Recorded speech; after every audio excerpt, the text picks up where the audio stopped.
Our clients were under contract on their dream home and the sellers tried to cancel it. In this video, let me show you how our clients almost lost the home they wanted, and make sure you stay till the end where you'll see how it was going to take an act of God or a lawsuit. This is Judge Judy.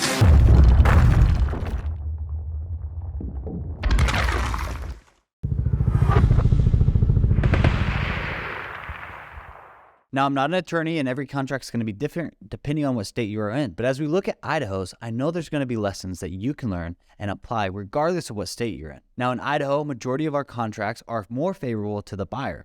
And what I mean by that is that there's 7 to 10 spots where a buyer can terminate the contract. There's only one spot outside of the buyer defaulting that the seller can cancel the contract. So here's how it all started. They found their dream home and put us to work. And we even got the seller to give our clients some seller credits to help with closing costs. And things were going smooth, earnest money deposited, moving right along.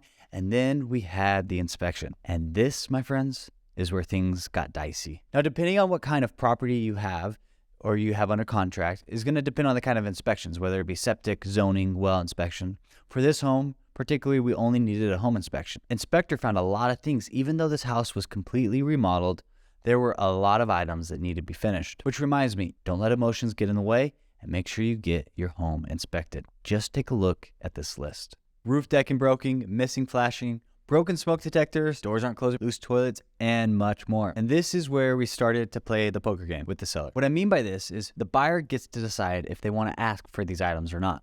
And if they want to ask, then they need to ask just the right amount, or the seller won't just flat out say, nope, I ain't doing nothing. If the buyer does it right, they will get some or all these items requested, and this buyer did. Well, at first. The seller agreed to almost everything but the things like changing out the fire-rated doors in the garage or stuff like that. Definitely a huge win for the buyer, because as soon as the seller has done a response like this, they cannot revoke it. And this is huge because they agreed to have a licensed roofer inspect the roof and make any repairs that the roofing company recommended, and much more. But it gets better.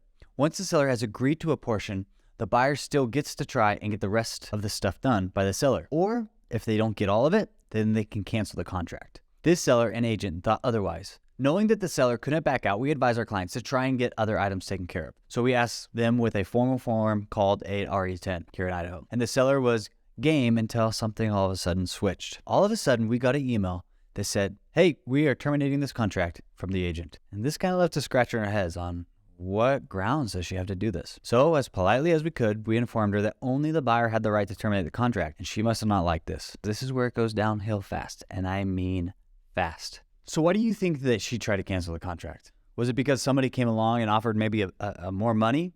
Or do you think she realized that she agreed to something more than what she wanted to bite off? Let us know in the comments below. Now, before we get into this, I also want to apologize to our subscribers. This took a lot of brain power and energy to fight for our clients to make sure that they got these items taken care of. So we didn't get to post as many videos as we normally do in a week. So when she realized she couldn't cancel the contract, she must have had a oh crap moment. Because then she went on and she tried to revoke the items that she already agreed to. Unfortunately, the attorney she called also led her in the wrong direction. And so I had to call the attorney and clarify what the contract states, where the attorney actually, at the end of our conversation, agreed to what I brought up to her. But when she had to stand behind it, she couldn't stand behind it and instead said, well, I guess there's a gray area. This whole phrase, gray area, led to this downward spiral. It also led this agent, the seller, and the broker to dig their heels in the ground and cause me and another attorney to fight for our client. Let's jump back into the Idaho Realtors offers. And if everything's agreed upon, then a buyer will have X amount of days to have their home inspection. For example, we're going to just use 5 days. So 5 days on the 5th business day after the offer was accepted, by 5 p.m., our buyer had to provide some kind of form to say, hey, we're removing these contingencies, we want these items to get repaired, or we're asking for an additional credit. And once the buyer has done this, then the seller gets X amount of days. For this contract, it was 3 days to either accept what the buyer submitted, reject in totality, or reject in part. Now, this phrase is important, and you'll see why here soon. The form goes on further and says, said response is irrevocable without the consent of the buyer. This now triggers the final phase of this section. So keep in mind, it cannot be revoked, but yet here in this story, the seller tried to revoke it. And then not only that, but then the broker and the agent try to stand behind it on the revocation. But you can't. You can't do that, at least not the way that Idaho contracts are written. So make sure wherever you're watching this from, that when you write an offer on a house, what's going on? If you submit an offer or any kind of counter, does that automatically mean that the other response is revoked? So a lot of this time we were going back and forth. And I'm not saying this was a one-day thing. This almost took a week of nights talking to our attorney. Thankfully, I have a friend who's an attorney.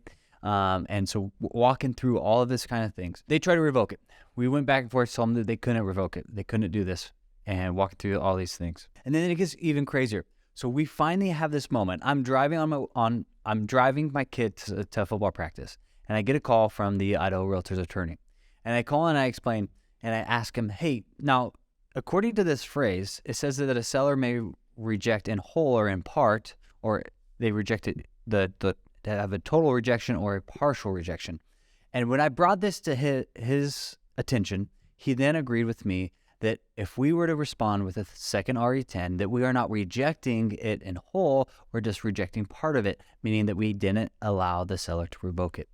Thankfully, by the end of 7 days, fighting, staying up late, our client was a little stressed out, but definitely I was stressed out as we are just working through these problems. Thankfully, the attorney said, yes, this is it. But here's the funny thing is, we had the attorney submit a letter. And then I thought, man, this is a slam dunk. But it wasn't a slam dunk. We sent it to the other broker who, again, he agreed that this is common practice, that you submit an RE10, a buyer can respond to the seller's RE10, and yet there's not any kind of rejection here.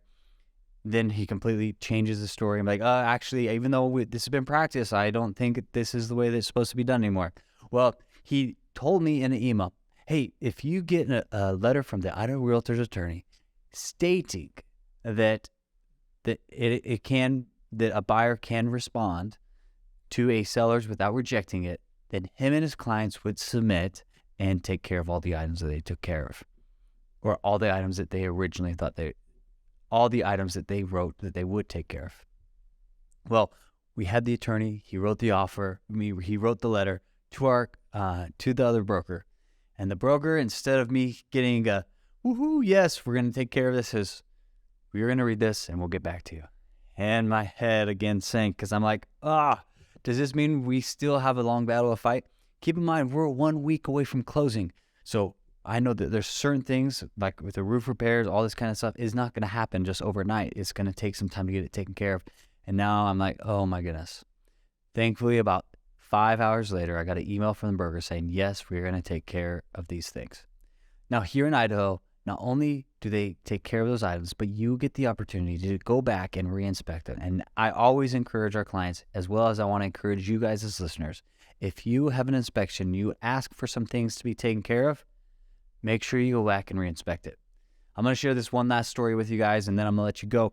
But we had one client, we got the sellers to agree to replace the rotten siding and paint it. So they were supposed to repair it, paint it, all that kind of stuff. We went back for a re-inspection. The rotten siding was painted, and there was some trim that was replaced, but the items that were supposed to be replaced was not taken care of, and it wasn't repainted. So thankfully, since we did our re-inspection, we were able to catch that and let the sellers know, hey, you didn't quite take care of the stuff you agreed to. You need to go back and fix it. And that's also what happened here. We went back and re-inspected it. Some of the items weren't even taken care of. And so when we went back, re-inspected it, we had to let the seller and the seller's agent know, hey, there are still some things to be taken care of. So whether you're buying in Idaho or wherever in the United States, look at your contracts, read them, make sure you understand them. If you don't understand them and your agent doesn't understand them, make sure you consult an attorney before you sign your life away.